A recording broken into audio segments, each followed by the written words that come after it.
Hi, grown folks. This is your hostess with the mostest, Donna Smith, aka Lady D. I'm here today with another grown folk topic of discussion. And I'll start off with this. Let's be thankful and grateful for everything. Let's be thankful in the moment. Let's be thankful for what we have, what we didn't have, what we do have, what we want, and where we come from. Let's just be thankful.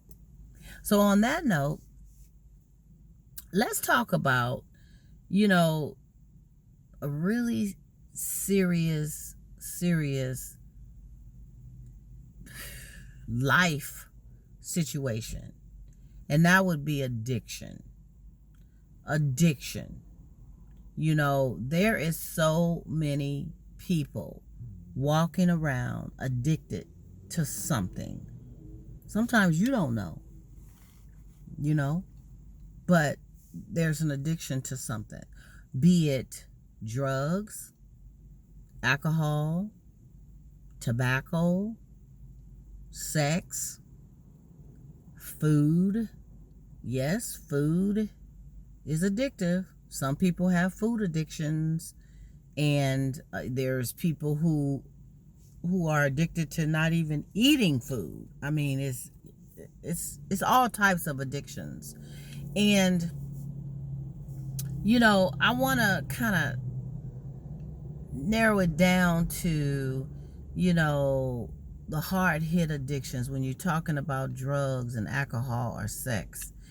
And, it's how do one deal with, say, for instance, you have a loved one who's addicted to some type of substance or abusive way of living and things that they're doing and using that is causing destruction in their life and sometimes could in yours. How do you deal with it? Because it's a thing of being codependent. It's a thing of enabling a person. You try to love them and support them and be there, and man, someone addicted on something is the biggest, best manipulator out there. Got to watch out for them. I mean, they can have their own empire of a business in manipulation. But it's how do you personally, on the outside, loving someone, caring for someone who has an addictive behavior? Now, as far as sex, if you're with a partner who is truly a sex addict, they think about it, they dream it, they have to have it, they want to have it. I mean, that goes beyond just having a healthy appetite, per se. They have an addiction. And when they don't get the sex as much as they need it or want it, then it's a problem. Withdrawals, attitude, grumpiness. Sometimes there is abuse that comes with that. So, you have that aspect. So what do? Do you fall in line of dealing with that person and giving them and feeding them what they want?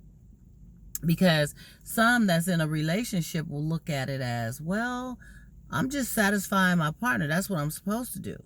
Whether they, when we got together, I liked doing it just as much as they did, but I didn't know that they was just off the hook like this and gotta have it all the time.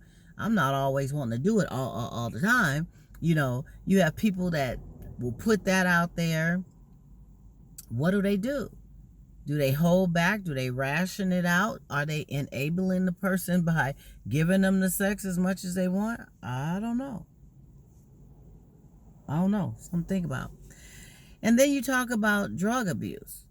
A loved one, someone that's close to you that is on drugs. Do you get to the point where you just shut them out, shut them down? Do not be bothered or deal with them no more unless they change their lifestyle.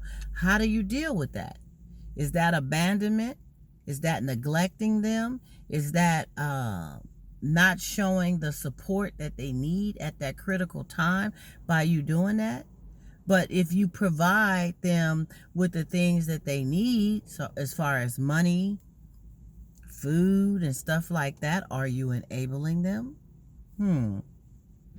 Something to think about. So what do? You damned if you do, you damned if you don't. and you have a whole host of addictions. Even with food, you have those who are absolutely obsessed with eating. They dream about food. They sleep, wake up. They think about their next meal before they can even finish this meal. I mean, they have an addiction that's far and beyond, and then they end up having this massive weight issue. So do you not eat around them? Do you hold back chewing because you don't want to, entice them? Do you not invite them to functions that you're giving that involves food? I mean, is that really your issue, or is that their issue? Drinking.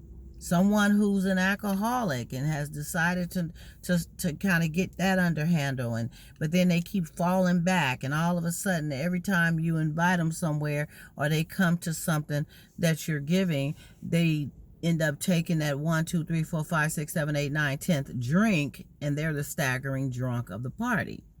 And then all of a sudden they've backed, to square one of their drinking. Is that really, should you not invite them to your gatherings because it has alcohol? Should you hide the alcohol because they're at the party and nobody else drinks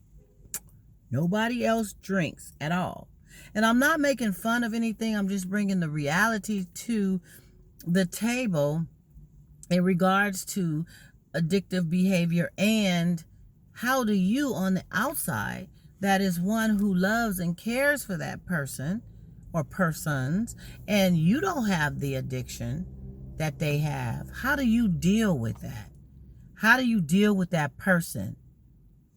What would you do? And what advice would you give them? On that note, I gotta go, y'all.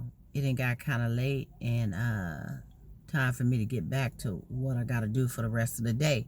But I'll be back a little later or sometime this weekend, and we'll talk again. I want you to have a great day. This is your hostess with the mostest, Donna Smith, aka Lady D, always bringing you the most stimulating, thought-provoking topic of discussion for grown folks only. Okay, leave me an email, dgrier12000@yahoo.com. Also, subscribe to my YouTube channel. I need you to do that. I need you to tell a friend. I need you to watch these other videos, spread the word, comment, and subscribe. And on that note, until we meet again, I'll see you. Have a great day.